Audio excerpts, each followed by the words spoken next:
HDPE is a long-chain polymer and is one of the most durable thermoplastics in the world. It is also the most common form of plastic used to provide a variety of different materials, such as bottles, plastic bags, automotive parts, and different construction products. HDPE is manufactured through additional polymerization, or more specifically, Ziegler-Natta polymerization under controlled conditions. The synthesis of polyethylene begins with the processing of ethane, a byproduct of petroleum, to ethylene gas. This is done by applying intense heat at a constant pressure, known as cracking. Under these conditions, the ethane molecules undergo an elimination reaction, forming ethene and hydrogen gas. Hydrogen gas is removed as a byproduct, and the ethene gas is transferred to a chamber where it is mixed with a Ziegler-Natta catalyst. The mixture is circulated in a loop reactor for a specific amount of time needed to polymerize the ethylene into polyethylene.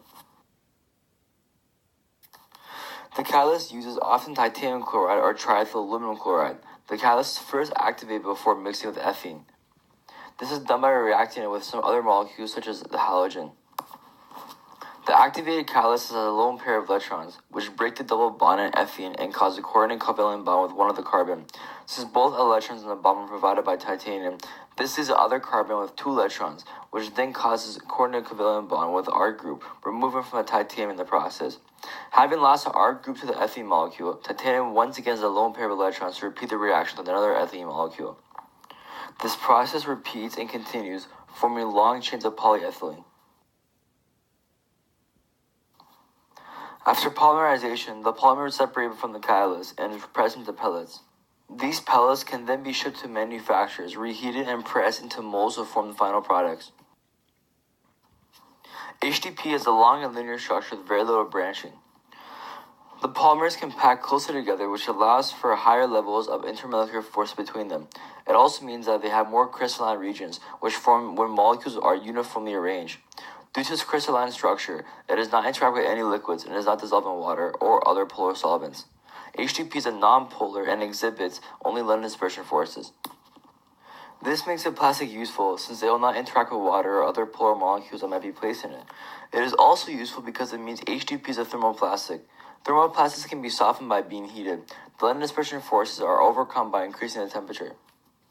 While these forces are overcome, the HDPE is soft and can be molded. Once the HDPE is in the form desired, it can be cooled, and the London dispersion interactions will return, holding the HDPE to its new form.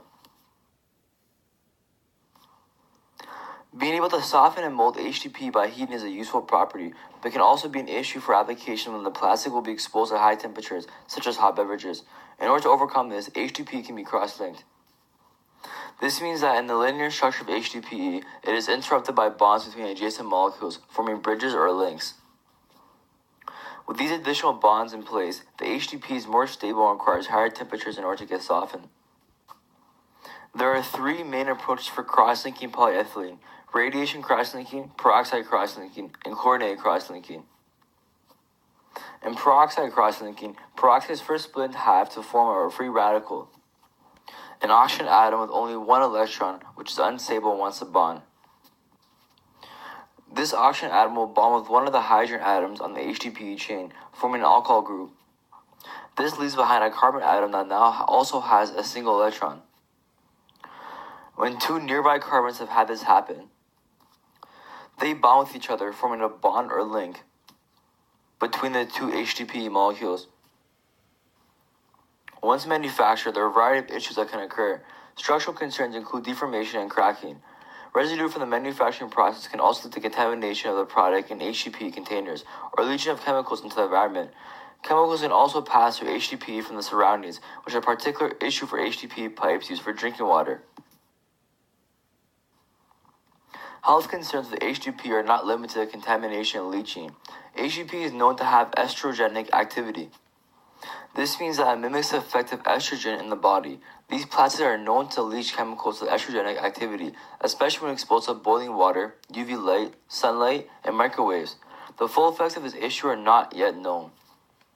Production of HDPE also has a variety of health effects on workers exposed to the chemicals in manufacturing facilities. Workers can be exposed to resin dust and irritating gases that can cause eye, skin, and respiratory system irritation. HDPE is recyclable. In reality, however, very little HDPE actually ends up recycled.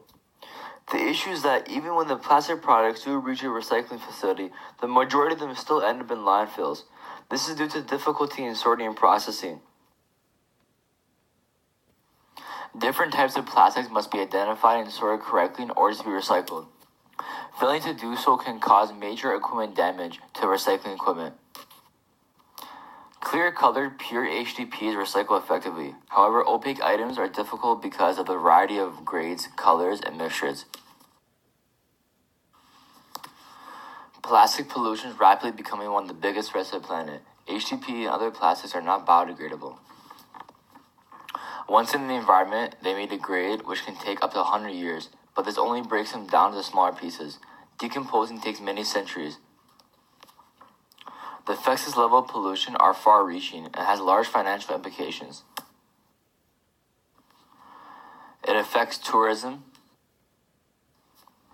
air quality, marine mammals, and birds.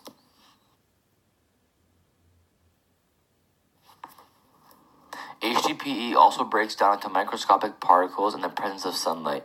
These particles are ingested by fish and then humans.